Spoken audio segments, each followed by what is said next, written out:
campus was like a ghost town. Though January was supposed to be a new beginning, Brittany found that in New England it was a depressing time of year. The winter blues came down hard on her. Or they usually did. The stretch between New Year's Day and Valentine's normally seemed eternal, and this cold would only have made it that much worse. But Anthony changed that. "Calm down," she had told herself a dozen times. "It's only a little more than a week. They're all dogs inside. Not all the same kind of dog, but all dogs. Give him time to show it before you get silly over him." On Monday, the weather had changed abruptly.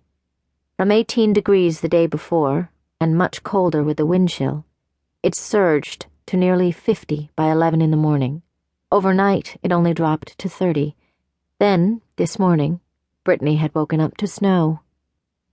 32 degrees, according to the blonde on the morning news, just cold enough for snow. It came down all day, fat and lazy, and by dinner time 7 inches of white had blanketed the campus. They had eaten fried scrod at Nadell Dining Hall, and then Anthony had suggested they walk. She had gazed up into his eyes and seen something simple and wonderful there, and he had smiled sweetly, knowingly. Now, hand in hand, they weaved through campus on freshly shoveled paths. Brittany shivered, and Anthony put an arm around her and pulled her tightly to him. She had been all but buried in her winter coat, but tonight she wore only a black leather jacket her parents had given her for Christmas, as well as gloves and a scarf.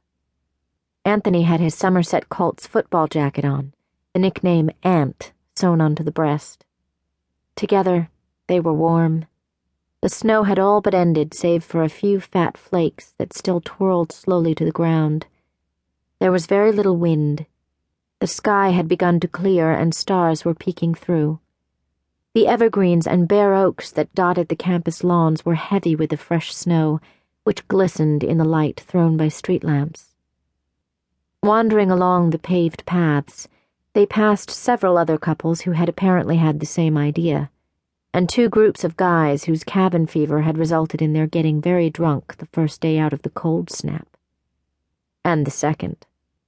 As they walked up the stairs cut into the hill that stretched between the president's house to the left and Mayor Library to the right, they heard wild laughter, cursing, and even a little shriek of pleasure. "What are they doing over there?" Anthony asked. "Traying." "Traying?" "They steal trays from one of the dining halls and sled on them." Anthony frowned and tilted his head doubtfully to one side. Then he shook it slowly as if to say, "Damn fools, that's not sledding." Which was almost exactly what Brittany said the first time she had seen students traying on the hill. Under her breath, barely loud enough for Anthony to hear, she sang a verse of Winter Wonderland, snatched from the ether to appear on her lips almost before her brain was aware. It was long past Christmas, but everything around them evoked the feeling of the holiday, or at least that archetypal holiday everyone wished it could be, the mythical Christmas, the Winter Wonderland. She was astonished when Anthony began to sing the next verse.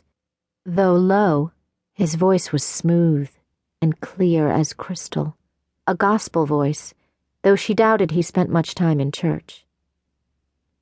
"What?" he asked, when he caught her staring. But Brittany could see a mischievous twinkle in his eye she had never noticed there before, beneath the silence and the brooding and the thoughtful remarks. This was Anthony. "You sing beautifully. Have you ever done anything with it? Choir or theater, anything?" He shook his head. "That's all Brick's thing." Brick was his roommate, James Bricker, another one of those nicknames like Ant. Brittany understood what Anthony meant. Brick was into theater, not necessarily musical theater either. First semester, he'd been in a Somerset production of A Soldier Story, and by all reports, he'd been excellent.